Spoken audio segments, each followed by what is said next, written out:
all of you, so thank you.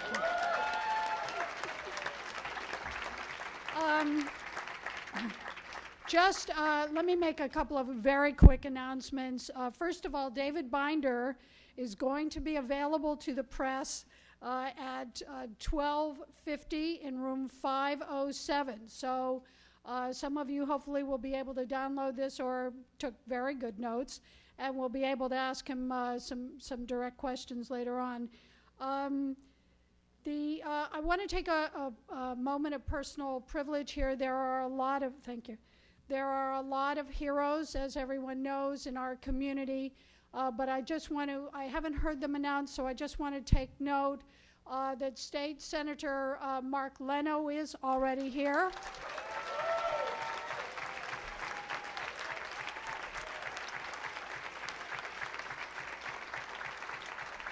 Assembly Member Tom Amiano, who will address you after this, is here. And you have to, whoever's keeping time, you have to give him extra time because we'll be laughing so much. He's a terrific guy. And Robin Tyler, who, as you probably know, was one of the lesbian couples married down here on June 15th, 16th. And Robin's over there.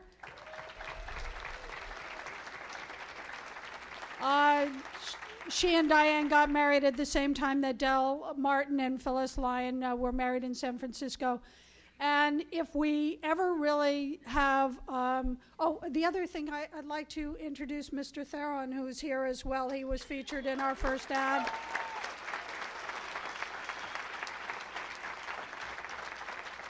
Thank you, sir, for being here. And of particular pride and is I'd like to introduce you to Reverend Troy Perry.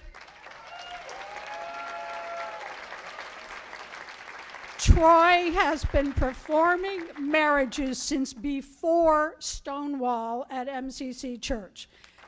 Some of you may have gotten married at the March on Washington.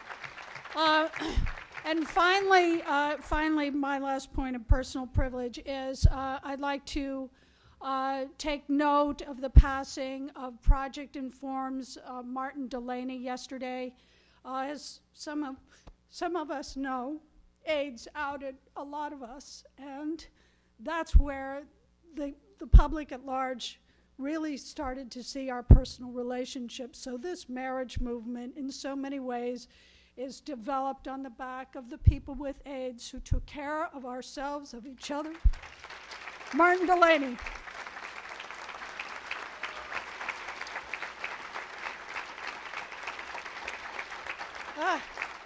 Forgive me, I didn't expect to get carried away. Now, also, finally, there is being an audit of what happened for the No on 8 campaign being conducted, organized by David Fleming, who works for the David Bonnet Foundation. He's using UCLA. Michael Fleming. Sorry, I'm sorry. I think David Fleming is an actor or something. But that's an independent study. So hopefully that will be made. We'll have another sort of town hall meeting or deconstruction after that's made available as well. Because I have this many questions and 28 minutes to ask them in. So, Well, no, we want to hear from Mr. Amiano. Okay, so to start off with, I think, hi Molly, I think that what I'd like to do to start off with that will size up in some ways very quickly, I'd like to ask each of the panelists very briefly to give 1 point of what went well, 1 mistake, and also, if you could give 1 solution to how to heal what appears to be a rift between leadership and grassroots. So, David, could you start out just from extrapolate from your research what was 1 good point and 1 mistake, and then you can skip the other.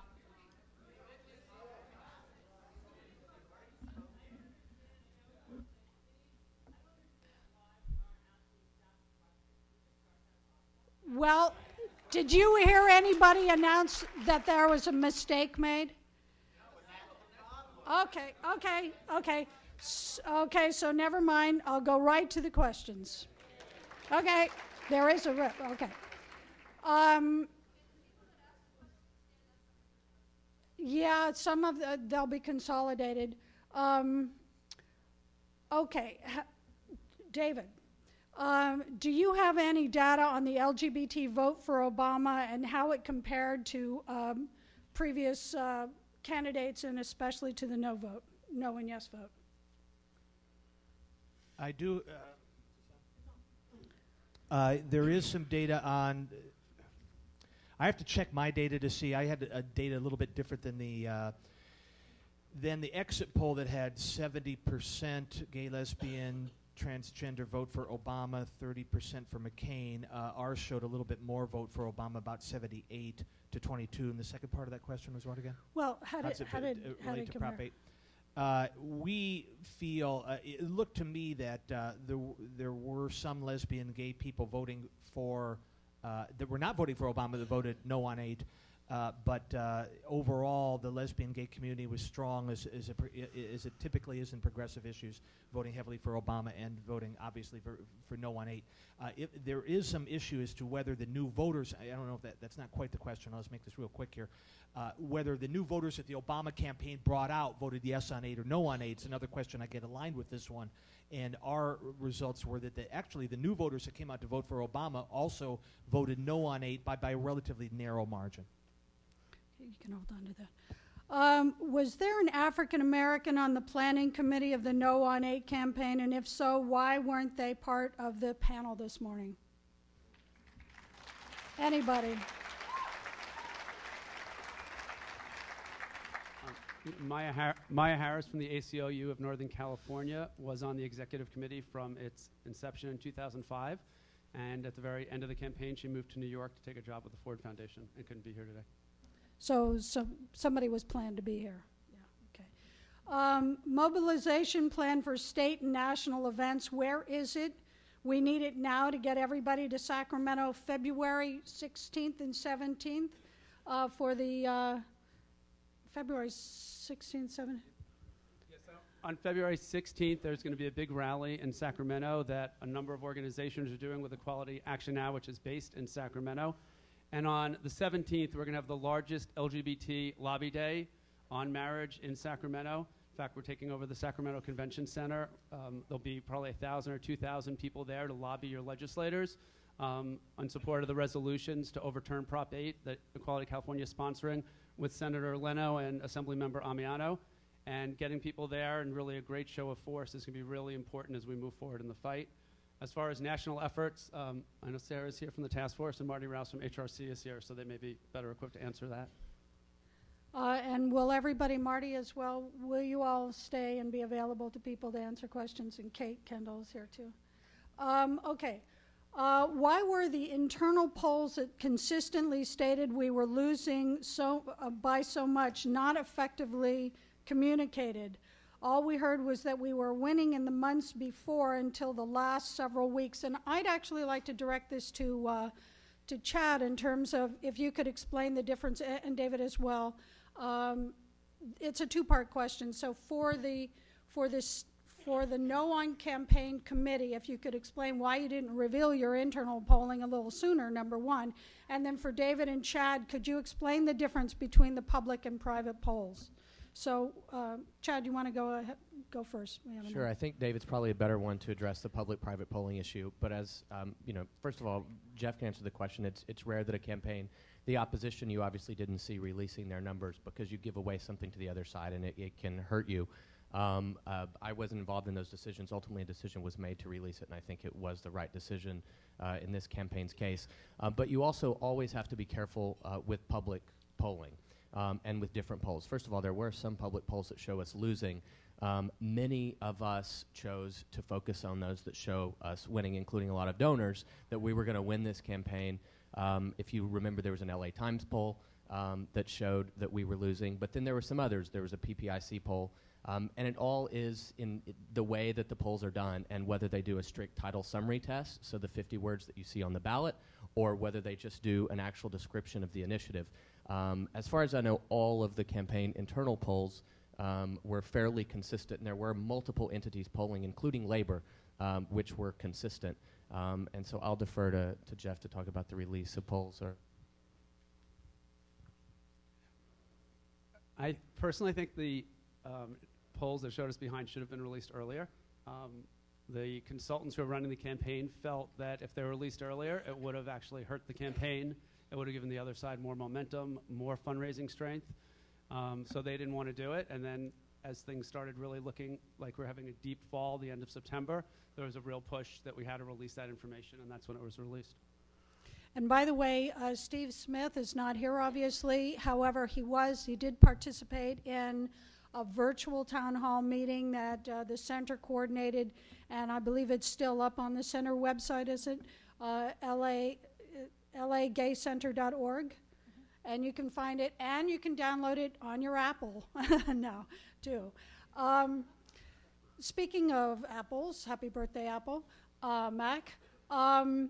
I'd like to ask who handled the communications, the media, because why was there given what the Obama campaign was doing in terms of outreach on the internet, why weren't we doing the same thing? Where was our web outreach?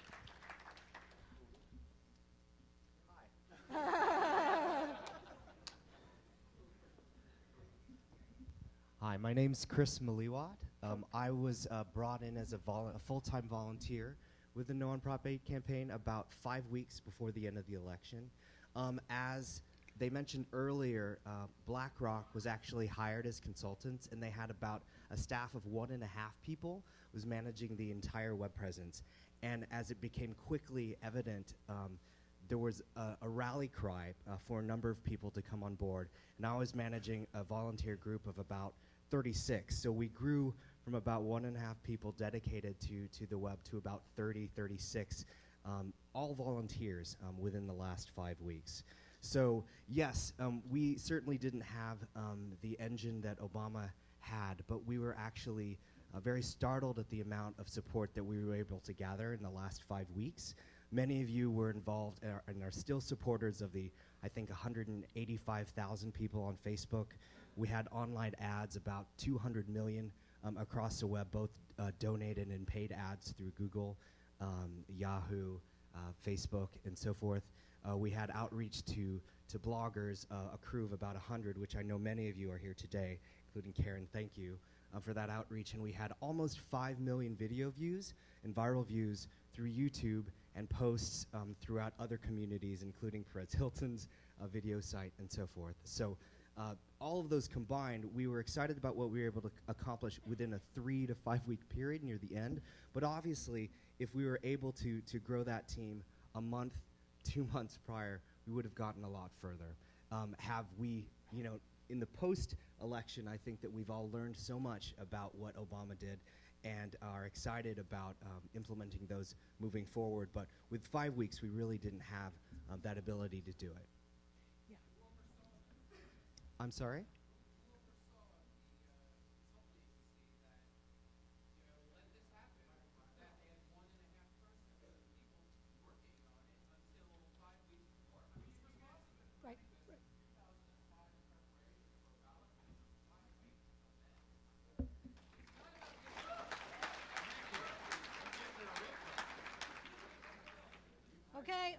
Okay, let him answer. So, as I was one of those who came in at 5 weeks, I'm going to pass the mic.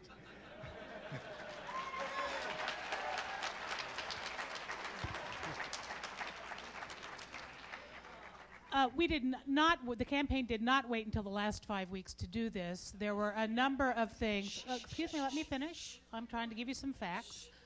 The first website that went up, gosh, 3 years ago or 2 years ago or so, and ultimately, when the measure on the 2006 ballot did not qualify, our ability to raise money to support continued efforts completely dried up. And we had to let go the staff that we had, even though we were making arguments to funders. Hey, look, we're trying to be organized early. We need help. Just because they didn't qualify in 2006 doesn't mean they're not coming back. But we were not successful, and we have some of the best fundraisers in our movement who were trying to do that, and it was very disappointing. Ultimately, we had Steve on board, the consultant who was designing and running the campaign. It was Steve's responsibility to manage BlackRock. We interviewed the most cutting-edge internet firms, which BlackRock allegedly was. And to tell you the truth, we were completely disappointed in their performance. And ultimately, we, as the campaign committee, jumped in and overrode Steve and took back some of those responsibilities to try to do a better job. But we weren't necessarily equipped to do it either because, while our organizations, some of our organizations are better than others in their online presence, I mean, some of this was an example of us wresting control back and trying to do that. And one of the questions that I have about mistakes made is, as someone who's not an expert in running these campaigns, is how could we have realized earlier that when highly paid professional consultants were not delivering product that we thought we needed, how could we have realized that earlier and made midstream changes more quickly and found others to do it that would have still been, legal with contracts and all that kind of thing. And so that's something that I think a lot about. How could we have done that? And just one thing I just want to add to that, and obviously wrestling control of the website and taking over from that consultant earlier and bringing the people that were brought in earlier would have made a big difference to the web presence. There were people from a lot of organizations, not just Equality California, but GLAAD and CLR and many others, who literally picked up their lives and moved full-time over to the campaign, who just really worked tirelessly, and I just really want to acknowledge them because they're here, and they really deserve a lot of credit for what they did. So thank all of you for what you did. And yes, and we should thank everybody, but the question remains, why wasn't there a professional gay person in the room consulting with a professional consultant so that some of these decisions, I mean, there are a number of people like David Mixner or, people from No on 6. I mean, the planning committee is primarily nonprofit people without campaign experience. So why wasn't that a consideration in the beginning as well? Well, there were zero openly LGBT professional campaign consultants who applied to be considered for the lead consultant for this job. All right, I don't know if they exist. David Mixner is not someone who is experienced in 2008 in running a statewide California ballot measure campaign. And what we tried to do was hope that our committee, which was regularly working with Steve and which was largely, although not entirely, LGBT people, because we had allied organizations involved, could do that and could make sure that the things that were relevant to our community were happening. And, I'll tell you, one of the things that I go away from this experience with is I'm trying to say this and not be too provocative since we have so many professional political campaign consultants in the room. But, there is an approach that people who are professionals use to do this. And I think one of our challenges as a community, given that issues of relevance to our community are different than anything else that goes on the ballot because of the emotions and the other things that are associated with them, we have got to find a completely different way than business as usual to do this work. Could Chad respond to that as well? Chad, you're a political consultant. A gay political consultant. And I wasn't talking about Chad's doing. I do happen to be gay. No, clearly the biggest mistake was not hiring me from the beginning. I mean, I actually likely agree with Chad on that. So, but no, I think also, and I agree with Lori. But one of the things is all of us know how to move people on marriage, and no one who is in the room making strategy decisions had done that before. And when I look at, when I go, what's the biggest, mistake when I lie awake at night prepping my emails I'm going to send all of you, and I think about the biggest mistake that we made, it's that we've turned everything over to political experts and political consultants. And I would never, ever do that again. When we started Equality California, everyone's like, hire professional lobbyists to go lobby on LGBT issues. And I was like, you've got to be kidding. We're going to do our own lobbying because this is about our lives, and we know what we're talking about, and we know how to move people on our issues. So if there was one thing, that I would never do again, with great respect for our consultants here, because you need them as part of it, but we should have been in the strategy room and part of those conversations, and that was a huge mistake, and that is one I truly regret. Okay. And Go I'll ahead. just say, I have been a part of many California statewide campaigns, and the campaign headquarters should have been in Los Angeles this is where if you don't win LA, you lose. And we should have had the day-to-day campaign manager in the office every day, with the communications team in the office every day, with press secretaries, with, like a presidential campaign that I have been a part of, that many of you have participated in, with a hub, and not, people on this campaign were all over the place. Campaign manager, part-time San Diego, people San Francisco, whatever, but we cannot let that happen again. Did you want to? I also wanted to talk a little bit about money, because watching what happened with the money on this campaign and its timing was very crucial to what we were able to do and what we were not able to do. The most money that had ever been raised before in any anti-LGBT ballot measure campaign was $6 million. And that was raised 8 years ago in the No on 22 fight. So we knew we were going to have to do a lot more than that. And we worked like dogs to do it. By August, about $14 million had been raised, and this man raised most of that money.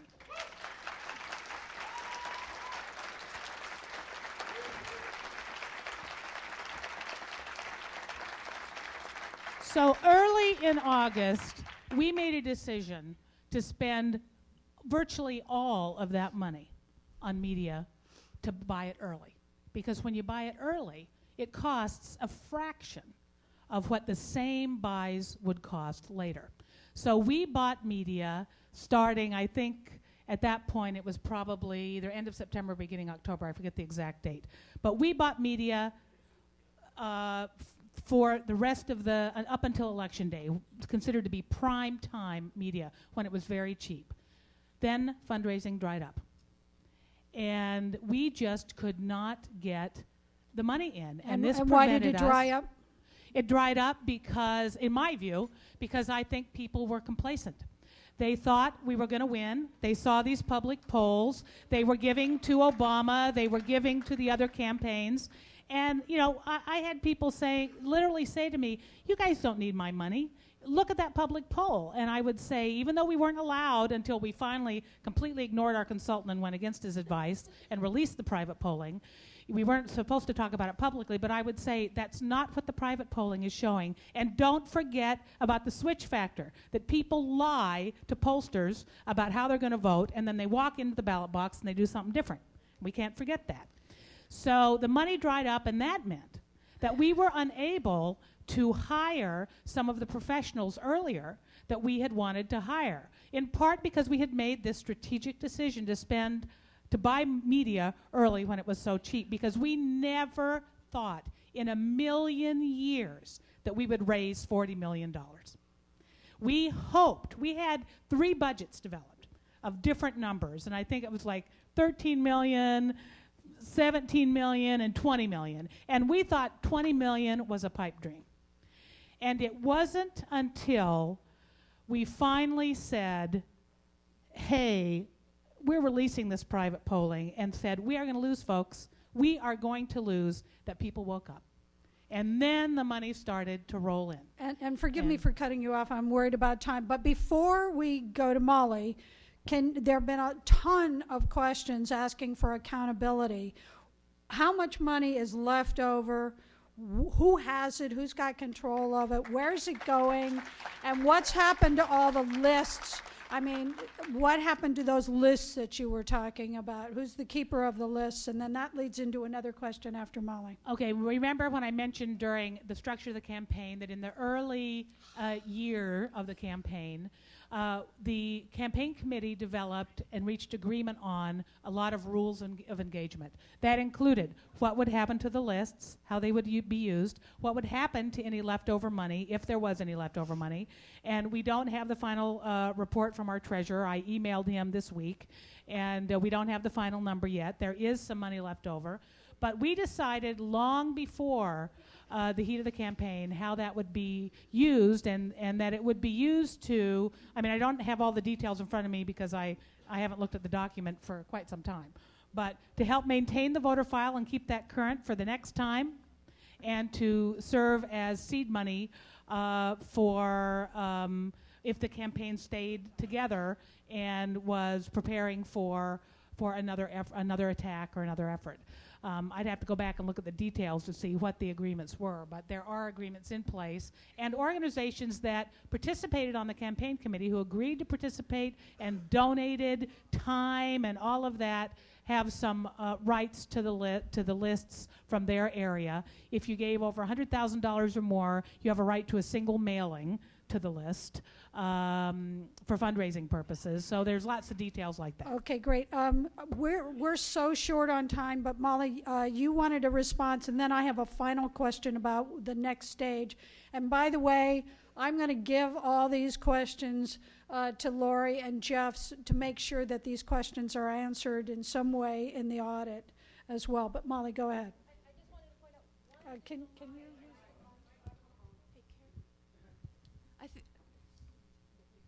use? Okay, I just want to make one additional point, which is we need, as grassroots people who are not paid by the campaign or by one of our LGBT or supportive group on the executive committee, there needs to be a way in which we can leverage for free our talents and abilities, because I attended the Equality Camp in January 3rd. We had bloggers, we had like 150 bloggers ready to go that could do anything. They could run circles around anyone. We can do things for free by leveraging the passion and resources that are out there, and we've got to have a way that people can connect in. I mean, you talked about there's a disconnect between the leadership and the grassroots and what people have as talents to give. We've got to make space for people. We've got to think out of the lines. Okay, I have.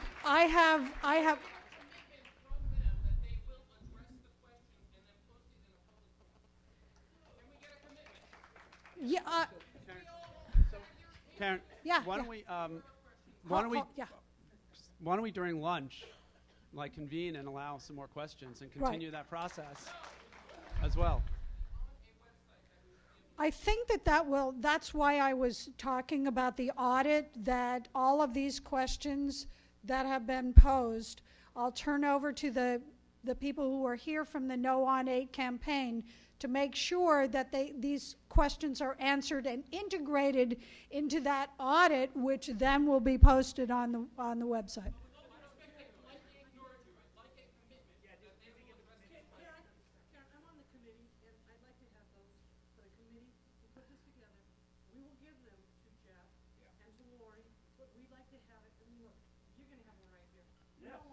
Hey, and it's not just Jeff and Lori. There are dozens and dozens of people. We just happen to be sitting here. Yeah. And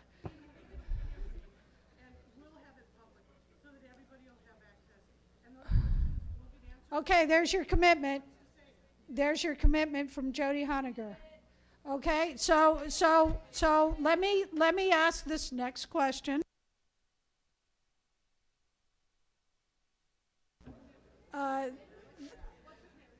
Yeah. Here, Jody, wait.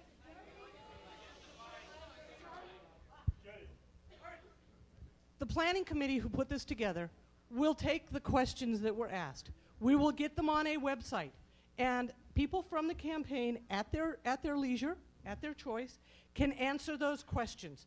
And I think we might even be able to leave it open, so if other questions are available, we can get those answered. Look, I want to say one thing. The people who worked on the Prop 8 campaign, the leaders, they did the best they could, okay?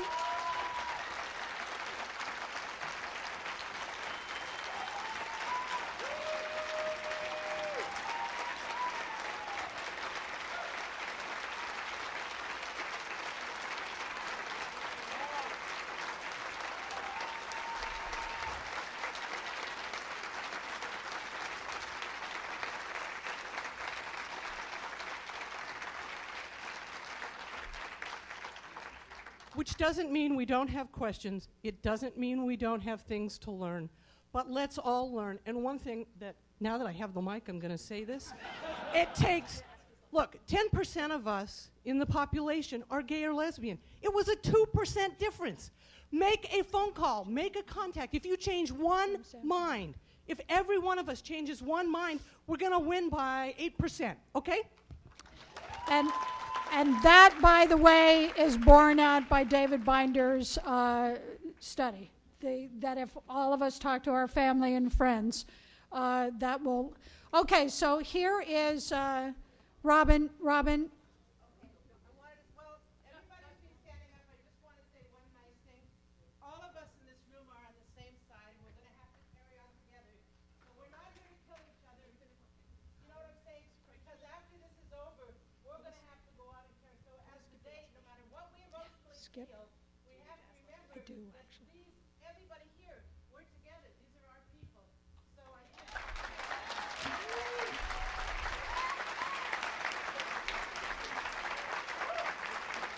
Okay, well, on that note, I do have one final question because we do need to move this forward, which is who is going to run our next campaign?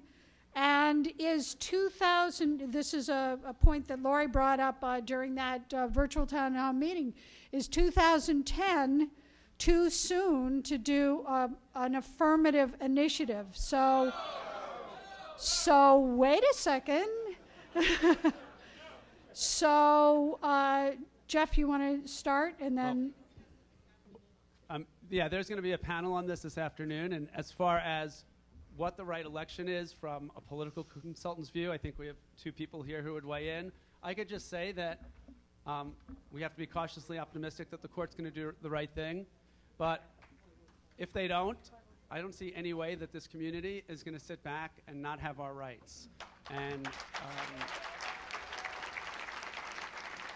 but I think as far as what's the best election, what's the best language, how that all goes, we're going to talk about that this afternoon. But Chad, if you want to just briefly give your thoughts as sort of the political consultant here. Sure. There's I think a 420 panel on that this afternoon. I don't think anyone has the magical answer, but there are a number of things that have to be decided. One is which ballot best presents us the chance to win. You have a general election ballot, you have a primary ballot, and you have a special election ballot. And those three elections could not be more different elections in terms of their turnout. So one, we don't know. We need to do the research to know. I'm sorry?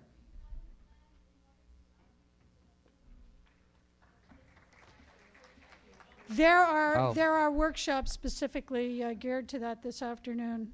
So I think that's one of the main questions to address. But I will also say that there's one thing worse than losing Prop 8, and that would be losing again. And there needs to be careful research done to know where we would be on a yes vote today, because everyone in this room might be very surprised where we would be on a yes vote. A no campaign and a yes campaign are very different. And I think we all need to move together, unified, and we can all disagree in our private rooms, but let's all agree that we have a single goal going forward, and it's we better freaking win next time. And we can't forget that we can't just focus on California. We need a two-pronged strategy, at least. Our second major prong that we need to focus on is making our voices heard within the Obama administration and ensuring that the Defense of Marriage Act is repealed and that we get equal federal recognition, whether it is for marriages or domestic partnerships or civil unions or whatever the state recognition system is, because that will be phenomenal progress. We have to work on all of these fronts as we move forward. I'm just going to say thank you and then let you do it. Thank you all very much, and we'll see you later. All right, everybody, just a quick announcement that might address your issues.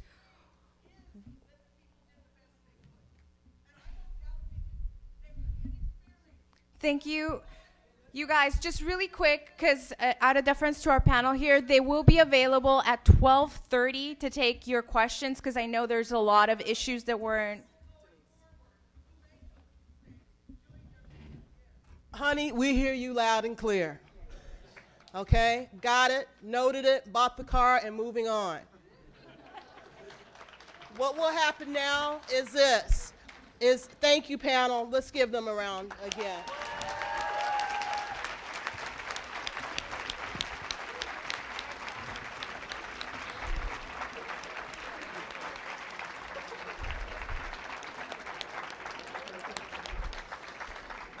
Don't leave.